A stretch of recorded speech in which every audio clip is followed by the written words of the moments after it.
Bismillahirrahmanirrahim. Assalamualaikum warahmatullahi wabarakatuh. Alhamdulillahi rabbil alamin, wassalatu wassalamu ala rasulillah wa ala alihi wa ashabihi wa man tabi'ahum bi ihsanin ila yaumiddin, amma ba'd. Baik ikhwas sekalian yang dimuliakan oleh Allah Subhanahu wa taala, pada kesempatan yang baik ini biidznillah kita akan melanjutkan ta'liq ala kitab Umdatul Ahkam wa la yazalul kalam fi babil murur baina yaday al-musalli. Naqala al-Hafidh Abdul Ghani al-Maqdisi rahimahullah fi kitabih Umdatul Ahkam an Abi Sa'id al-Khudri radhiyallahu ta'ala anhu qala sami'tu Rasulullah sallallahu alaihi wasallam yaqul idza shalla ahadukum ila syai'in yasturuhu minan nas wa arada ahadun an yajtaza baina yadayhi falyadfa'hu fa in aba falyuqatilhu innama huwa syaitan. Abu Sa'id Al-Khudri radhiyallahu ta'ala anhu, beliau mengatakan bahwa aku mendengar Rasulullah sallallahu alaihi wasallam bersabda, idza shalla ahadukum ila syai'in yasturuhu minan nas, apabila salah seorang di antara kalian salat dengan meletakkan sutrah pembatas, wa arada ahadun an yajtaza baina yadayhi, kemudian ada orang yang ingin melewati di depannya, falyadfa'hu, maka tahanlah. Artinya berikan isyarat supaya tidak melewati di depannya. Falyadfa'hu, maka tolaklah. Fa in aba falyuqatilhu, kalau seandainya dia tidak mau juga, maka tolak lebih keras lagi. Innama huwa syaitan, karena dia sebenarnya syaitan. Hadis ini ma'asyiral ikhwa azakumullah, hadis yang berkaitan dengan dosa, masih berkaitan dengan dosa orang yang melewati di depan orang yang salat. Dan Nabi SAW mengatakan, apabila salah seorang di antara kalian salat ila syai'in yasturuhu, dengan meletakkan sutrah pembatas salat seorang. Di dalam hadis ini disebutkan ila syai'in yasturuh, kepada sesuatu yang membatasinya, kepada sesuatu yang dijadikan sutrah. Kalimat syai' menunjukkan bahwasanya sutrah itu dari apa saja yang jelas itu terlihat. Di dalam hadis yang lain, ketika para sahabat menyebutkan tentang sifat sutrah Nabi SAW dalam hadis Ibnu Umar, seperti muakharatir rahal, seperti tumpakan atau tempat duduk yang biasa diletakkan di atas tunggangan. Mungkin kalian bisa melihat misalkan tempat yang biasa dijadikan tempat duduk di atas onta atau di atas kuda, itu syai' baris, tempatnya ini nampak. Para fuqaha mengatakan tuluhu dhira', tingginya itu seperti satu dhira', satu hasta. Satu hasta umumnya setengah meter. Ini yang dipakai untuk sutrah. Sebenarnya ini laisa tahdidan, ini bukan untuk membatasi, artinya sutrah harus setengah meter, tidak. Yang penting syai' baris, sesuatu yang nampak, sesuatu yang menonjol, sehingga orang tahu ketika akan melewati, oh ada sutrahnya, ada pembatasnya. Dan yang disunnahkan tingginya sampai satu hasta supaya terlihat, karena apalagi di masjid-masjid yang penuh, padat, banyak orang yang sholat, terkadang ada orang yang dari jauh, terkadang ada orang yang tergesa-gesa. Kalau seandainya tidak nampak, maka ini percuma saja, tidak ada manfaatnya banyak untuk dijadikan sebagai sutrah. Maka sutrah sebaiknya yang nampak, yang timbul dengan ketinggian seperti yang disebutkan oleh para sahabat, mithlu muakharatir rahl, seperti tempat duduk yang dipakai di atas tunggangan, dan itu biasanya sekitar 1 hasta. Boleh di bawah itu yang jelas terlihat nampak jelas, karena fungsinya adalah untuk sutrah, untuk pembatas orang yang sholat. Wa arada ahadun an yajtaz, kalau seandainya ada orang yang mau melewati di depannya, dan kita semuanya sudah belajar bersama bahwa melewati depan orang yang sholat, antara orang yang sholat dengan sutrah ini kabirah min kabairid dzunub, termasuk dosa besar. Bahkan di antara bukti dosa besarnya, di dalam hadis ini Nabi SAW mengatakan falyadfa'hu, maka tahan, maka tolak, ditolak supaya tidak lewat, supaya tidak lewat. Sebagian ulama menyampaikan bil isyarah atau bit tasbih, boleh dengan isyarah, boleh dengan tasbih, mengucapkan subhanallah. Sekalipun dalam hadis ini lebih menunjukkan dengan menolak dengan tangan, memberikan isyarat bahwa ini ada orang sholat, supaya tidak lewat di depannya, supaya tidak dilewat di depannya.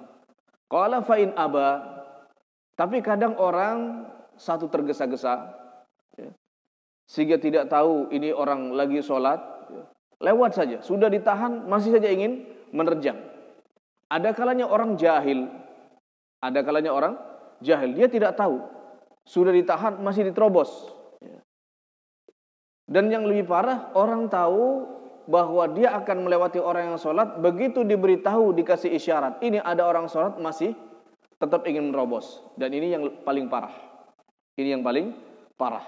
Yang pertama, orang yang cepat-cepat tergesa-gesa ingin melewati sampai depan orang yang sholat, kemudian dikasih isyarat, masih diterobos. Ini karena ada ketergesa-gesaannya, dan ini biasanya dari ghaflah, karena kelalaian.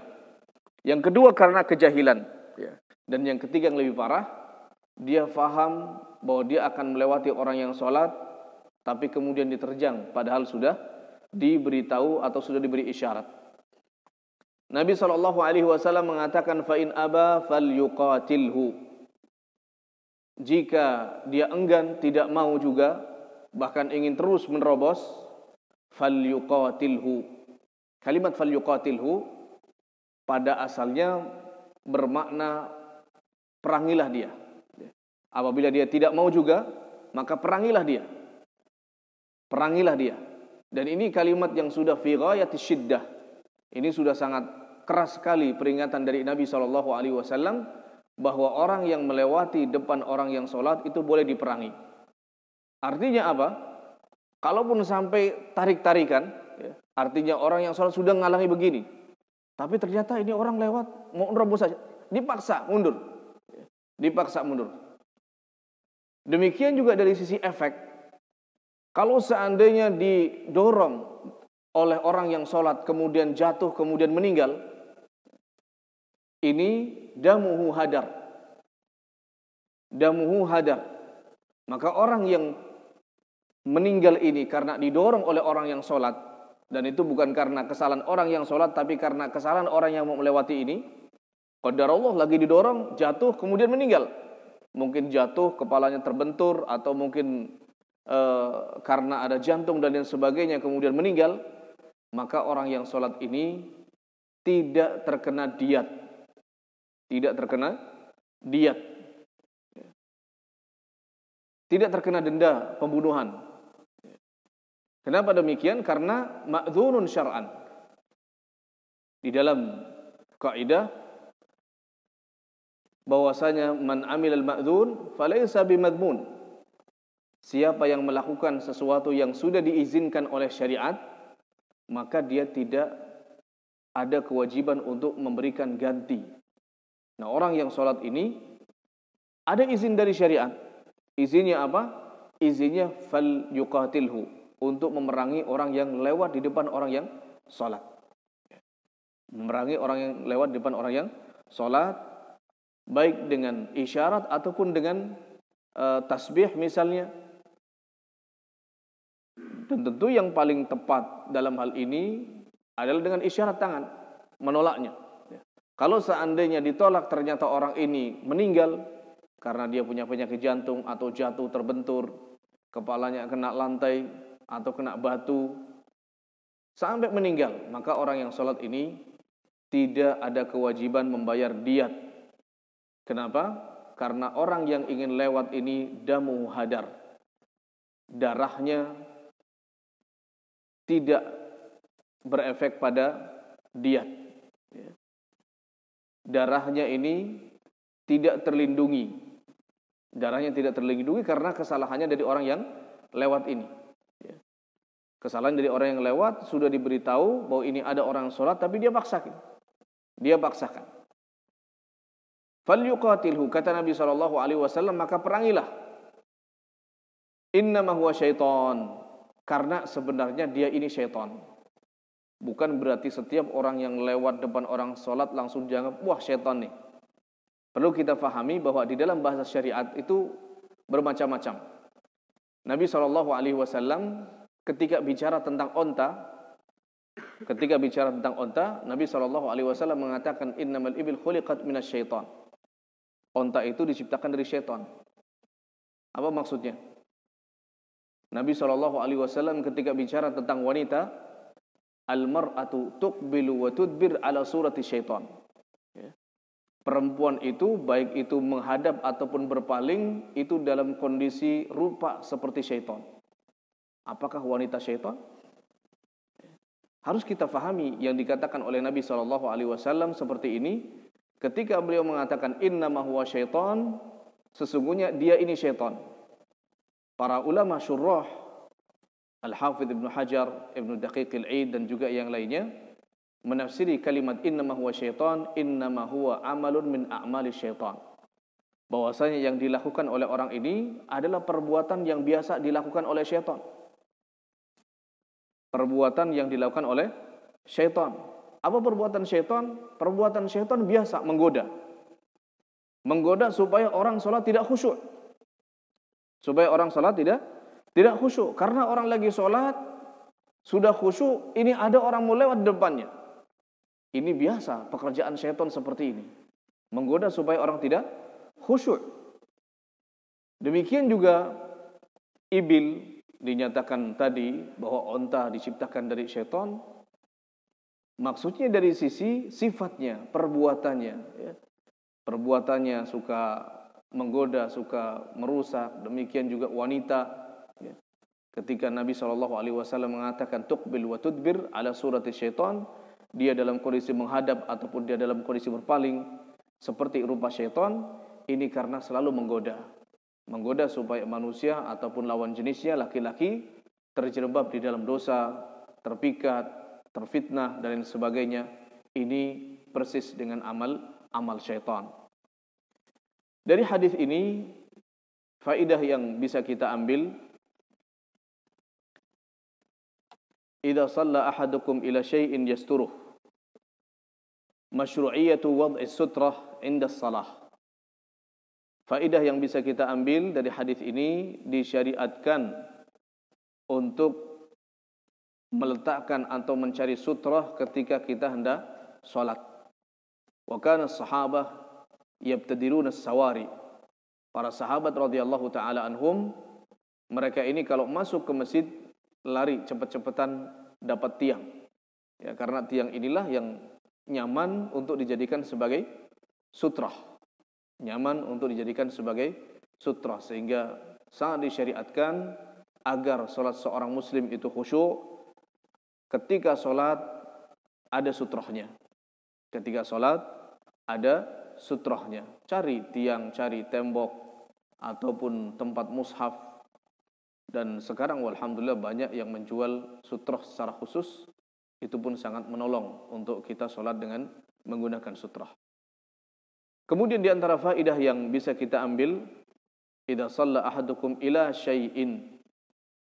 Ila syai'in. Kalimat ila syai' bahwa as-sutrah al-ibratu hiya al-burus. Bahwa sutrah yang dimaksud yang paling penting dia nampak. Dia nampak. Jadi sesuatu yang tidak nampak tidak bisa dijadikan sebagai sutrah. Tidak bisa dijadikan sebagai sutrah. Apa saja sutrah tersebut? Mungkin antum punya tas, pakai tas. mungkin juga ada meja pakai meja, mungkin ada tembok pakai tembok. Dan Nabi SAW seringkali safar dan beliau membawa rumah, membawa tombak. Dan tombak ini sering dibawa oleh Nabi dan juga para sahabat. Di antara fungsinya adalah untuk dijadikan sebagai sutrah. Apalagi Nabi dengan para sahabat sering safar di padang pasir. Kapan mendapati waktu sholat, beliau sholat. Di padang pasir beliau sholat. Maka tombak inilah yang beliau jadikan sebagai sutrah. Dijadikan sebagai sutrah. Dan Nabi SAW terkadang sutrahnya adalah unta beliau ataupun yang lainnya. Yang jelas, yang namanya sutrah itu harus nampak, harus muncul, harus kelihatan. Ya. Tidak cukup hanya sekedar garis. Memang ada di dalam riwayat Abu Dawud, kalau memang tidak mendapati sutrah, maka fal yakhtu khattan. Kemudian buat garis, tapi hadisnya ini lemah. Hadisnya ini lemah. Jadi sutrah yang sesuai dengan syar'i adalah yang nampak, yang muncul, yang kelihatan, ya. Bukan cuman hanya sekedar garis atau misalnya batas antara karpet dengan karpet. Ini tidak cukup. Ini tidak cukup. Di dalam hadis ini Nabi SAW mengatakan, "Idza shalla ahadukum ila syai'in yasturuhu." Ila syai'in yasturuhu. Apabila salah seorang di antara kalian salat dengan meletakkan sutrah yang membatasinya. Para ulama mengatakan dari tempat berdiri orang yang salat, jarak kaki orang yang sedang salat dengan sutrah ini diukur sesuai dengan kebutuhannya. Diukur sesuai dengan kebutuhannya. Antara orang yang pendek, yang masih kecil dengan orang yang tinggi besar tentu berbeda. Itu berbeda. Kalau memang orang yang panjang, kebutuhannya berapa, disesuaikan. Sampai sujud dengan sempurna, nah letakkan kemudian sutrahnya di depannya. Letakkan di depannya. Ini dari kalimat ila syai'in yasturuhu. Maka faedah yang bisa kita ambil, sutrah itu diletakkan di depan orang sholat dengan jarak yang cukup digunakan untuk sujud. Sutrah itu diletakkan depan orang yang sholat sesuai dengan kebutuhan jarak yang digunakan untuk sujud. Walaupun sebagian para fuqaha menyebutkan perkiraan seperti panjangnya 3 kambing. Ya. Kambing kalau dijejer, suruh bersaf ya 3 kambing. Ini tentu sesuai dengan orang-orang terdahulu. Sekarang kita beda-beda. Yang jelas jarak antara kaki orang yang sedang sholat dengan sutrah itu cukup untuk melakukan sujud dengan sempurna. Melakukan sujud dengan sempurna. Wa arada ahadun an yajtaz. Kemudian ada salah seorang di antara mereka, ada salah seorang yang ingin melewati di depannya. Maksudnya melewati antara orang yang sholat dengan sutra ini. Ya. Itu yang perlu diberitahu, itu yang perlu ditolak. Ya. Adapun kalau orang yang lewatnya jauh di depan sutra, misalnya sutra kita di depan kita 1 meter 20 cm. Sudah kita letakkan sutra. Kemudian ada orang yang lewat 2 meter sana, lebih dari di depan sutrahnya. Maka ini nggak perlu kita berikan isyarat. Kenapa? Karena dia lewatnya sudah jauh di depan sutrahnya, bukan antara orang sholat dengan sutrah. Yang seperti ini tidak perlu diberitahu atau tidak perlu ditolak. Kemudian di antara faedah yang bisa kita ambil, falyadfa'hu, maka tahanlah atau tolaklah. Faedah yang bisa kita ambil, annal murur baina yaday al-musalli, annal murur baina yaday al-musalli ithmun bal huwa kabirah. Melewati di depan orang yang salat ini dosa. Bahkan termasuk dosa besar. Apa definisi dosa besar kemarin? Kullu dhanbin ruttiba alaihi uqubatun khassah min la'nin aw ghadabin aw haddin fid dunya aw uqubatin fil akhirah aw wa'idin bin nar. Bahwasanya yang disebut oleh Adz-Dzahabi rahimahullah dalam kitabnya Al-Kabirah, Al-Kabair, Yang dimaksud dengan dosa besar adalah setiap dosa yang berefek mendapatkan marah dari Allah, atau laknat, atau ahad, hukuman di dunia seperti potong tangan, rajam, cambuk, itu namanya had. Atau hukuman khusus di akhirat. Hukuman khusus di akhirat, diancam dengan neraka dan semisalnya, ini termasuk dosa besar. Selain itu, yang dikatakan dosa tapi tidak ada hukuman secara khususnya, maka ini disebut dosa tapi tidak sampai pada dosa besar, disebut dengan saghirah. Kalau dosa besar disebut dengan kabirah. Kalau dosa kecil disebut dengan saghirah. Kemudian di antara faedah yang bisa kita ambil, fa in aba falyuqatilhu. Fa in aba falyuqatilhu. Kalau seandainya dia tidak mau, maka perangilah dia. Orang yang lewat ini sudah diberitahu ini ada orang sholat tapi tidak mau, masih terus menerobos, falyuqatilhu, maka perangilah. Kalimat ini dari kalimat falyadfa'hu, kemudian fa in aba falyuqatilhu. Para ulama menyebutkan faedah daf'us sa'il bil ashali fal ashal. Ini faedah dan ini kaidah. Ini faedah dan ini kaidah. Daf'us sa'il yakunu bil ashali fal ashal. Menolak orang yang melakukan perbuatan yang melampaui batas itu dengan cara yang termudah dan termudah. Artinya apa? Artinya kalau kita ingin menghentikan kejelekan seorang, kedoliman seorang, itu hendaknya melakukan dengan step by step, langkah demi langkah yang termudah. Misalnya, ada seorang yang berbadan besar, bertato, pengen merampok. Masuk rumah orang, ya, kemudian pintunya ditendang, kemudian dia marah-marah. Ya. Kemudian yang punya cuma mengatakan, Assalamualaikum. Langsung ya, preman ini kabur lari. Padahal badannya besar, bertato, cuma dikasih salam dia kabur. Berarti kan takut. Kalau dengan cara ini cukup, maka tidak boleh kita langsung mukul. Tidak boleh kemudian kita misalnya pakai senapan. Kalau memang bisa menghilangkan kemungkaran dengan cara yang mudah, maka harus dengan cara yang mudah. Termasuk orang yang melewat di depan orang yang sholat. Orang yang lewat depan orang yang sholat, kalau cukup dengan memberikan isyarat begini, tidak perlu memukul, tidak perlu mendorong, tapi cukup diberikan isyarat. Tapi kalau seandainya orang yang sholat ini ternyata sudah kasih isyarat pengen robos juga, didorong boleh. Mau jatuh, mau tersungkur, terserah. Karena kita sudah memberikan yang terbaik dan termudah. Ini maksud dari kaidah ini.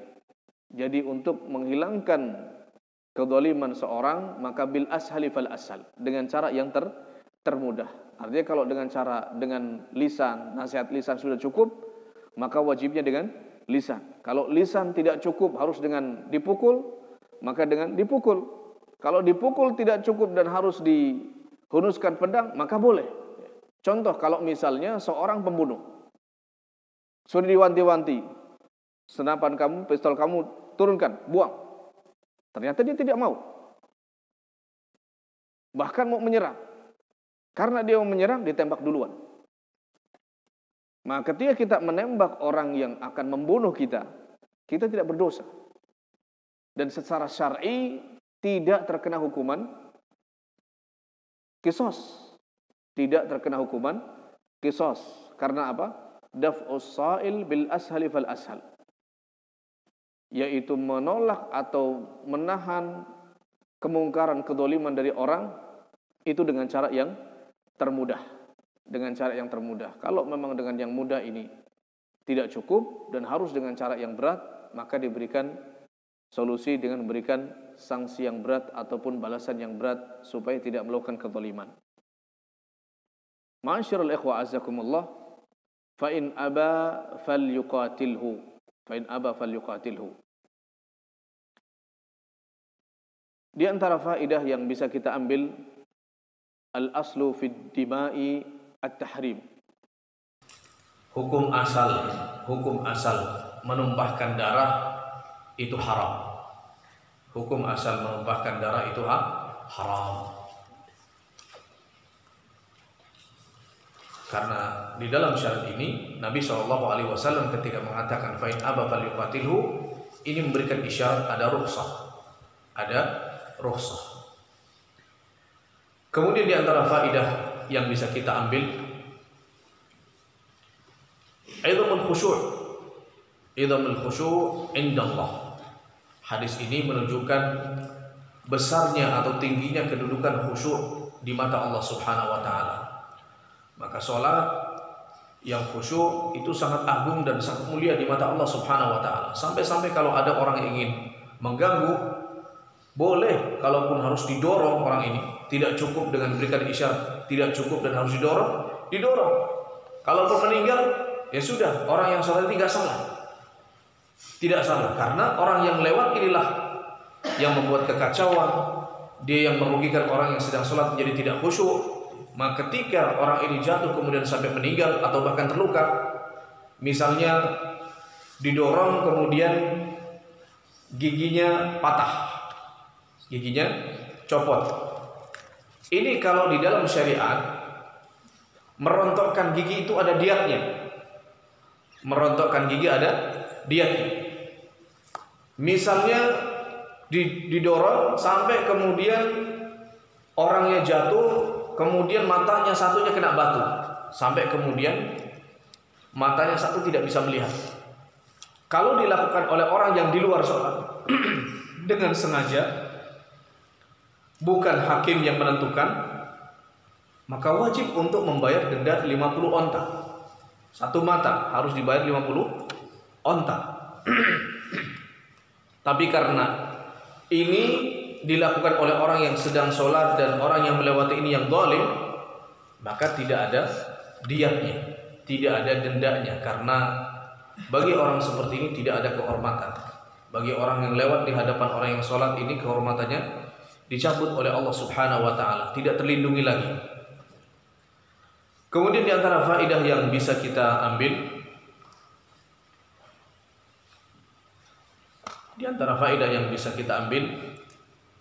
at-tashwish 'ala al-musallin min a'mali syayatin.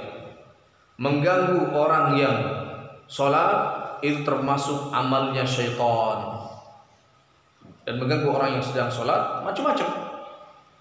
Bisa jadi sengaja lewat di depannya. Bisa jadi ada yang orang yang sholat ini ngobrol. Ini banyak kita dapati seperti ini. Ini ada orang lagi sholat, ini ngobrol sampai tertawa terbahak-bahak. Atau misalnya mereka-mereka yang ada hajatan sampai kemudian suaranya besar, ya. Sudah suaranya dangdutan misalnya, ini tashwish, amal syaitan. Lagi sholat ini dangdutan, lagi sholat ini dalam musik keras-keras, lagi sholat ini malah puji-pujian, ini syaitan. Karena mengganggu orang yang sholat.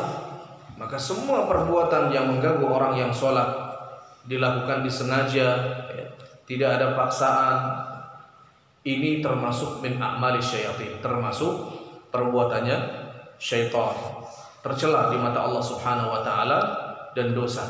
Dan dosanya tadi sudah kita pelajari bersama, bisa sampai pada dosa besar. Wallahu taala alam bissawab. Barangkali yang bisa kami sampaikan. Ada pertanyaan? Untuk selanjutnya, pertemuan-pertemuan selanjutnya, setiap kajian anak, antum yang ingin bertanya bisa menulis di kertas, taruh di meja ini, ya. Taruh di meja ini.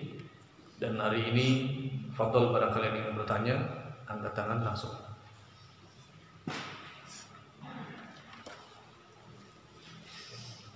Tidak ada? Kalau tidak ada, antum bisa catat pertanyaannya, nanti pertemuan berikutnya apa saja boleh untuk bertanyakan. Wassallallahu ala nabiyina Muhammad wa ala alihi wasallam. Subhanaka wa bihamdik, asyhadu an la ilaha illa anta, astaghfiruka wa atubu ilaik. Assalamualaikum warahmatullahi wabarakatuh.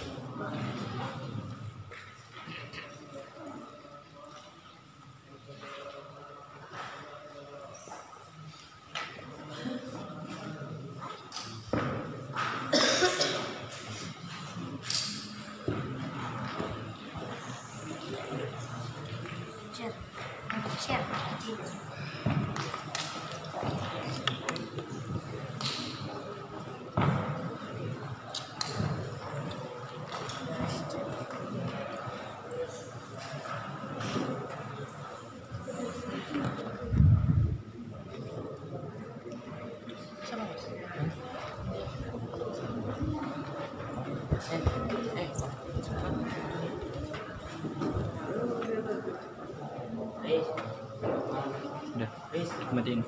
Belum, nggak tahu sanadinya.